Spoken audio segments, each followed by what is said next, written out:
Bismillahirrahmanirrahim. Assalamualaikum warahmatullahi wabarakatuh. Apa kabar sobat Aswaja? Semoga kalian selalu dalam lindungan Allah Subhanahu wa taala. Pada kesempatan kali ini saya akan melanjutkan pembahasan mengenai literasi fikih wanita, khususnya tentang haid. Saya mengambil rujukan dari kitab Fathul Qorib karya Syekh Muhammad Ibnu Qasim Al-Ghazi. Nah, langsung saja kita akan membahas perihal haid.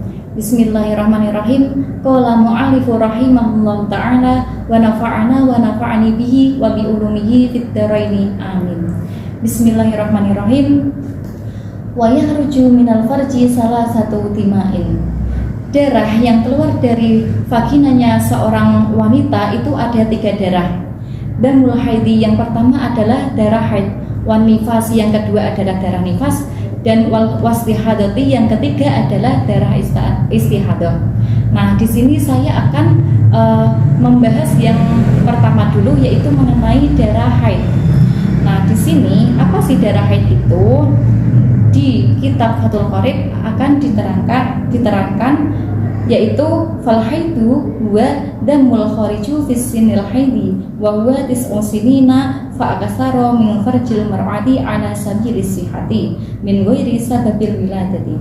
Haid yaitu darah yang keluar dari vaginanya seorang wanita, yang wanita tersebut di usia 9 tahun atau lebih, dan dalam keadaan sehat, tidak dalam keadaan sakit atau dalam sebab karena melahirkan.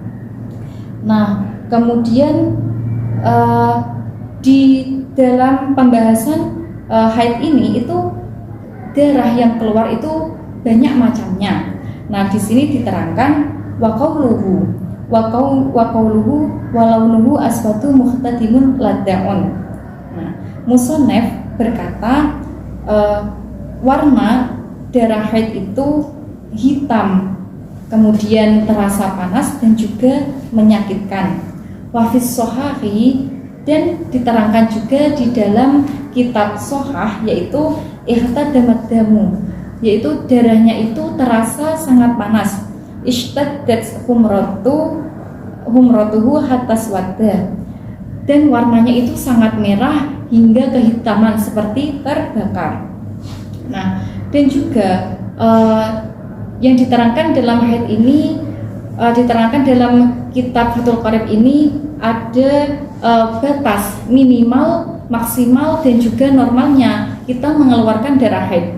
Nah, yang kemudian yaitu kita minimalnya haid itu wa aqallul haidi zamanan yaumun wa lailatun. Paling sedikit, maksudnya minimalnya haid itu keluar 1 hari 1 malam. Nah, kapan sih 1 hari 1 malam itu? Wa huwa arba'atun wa ishruna sanatan. 1 hari 1 malam itu sama dengan 24 jam. Wa akatsaruhu khamsata asyara yauman, dan maksimal haid itu 15 hari 15 malam itu maksimalnya. Nah, ketika darah tersebut keluar melebihi 15 hari 15 malam itu, maka darah tersebut tidak disebut darah haid, akan tetapi itu dinamakan darah istihadah.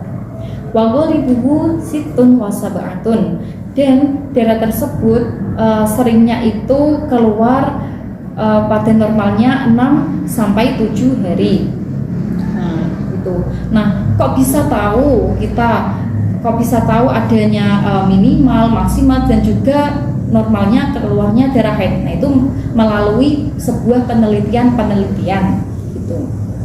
Nah, dalam haid juga kita itu ada hal-hal yang diharamkan kita lakukan ya bagi wanita. Wa yahrumu bil haidi tis'ata samaniyatu asya'a, yaitu hal-hal yang dilarang ketika haid itu ada 8 perkara. Ahaduha as-sholatu fardhan aw naflan. Itu yang pertama itu sholat. Dilarang wanita itu ketika haid dilarang sholat, baik itu sholat fardu maupun sholat sunnah.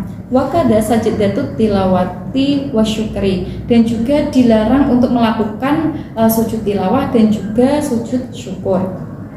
Wasani as-shaumu fardhan aw naflan. Yang kedua yaitu wanita yang sedang haid dilarang untuk berpuasa, baik itu puasa wajib maupun puasa sunnah.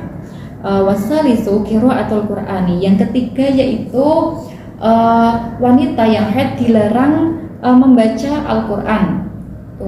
Warabi'u masul mushafi. Wanita yang sedang haid itu dilarang memegang mushaf, wa hamluhu illa idza khafat alaihi, dan juga dilarang untuk membawanya.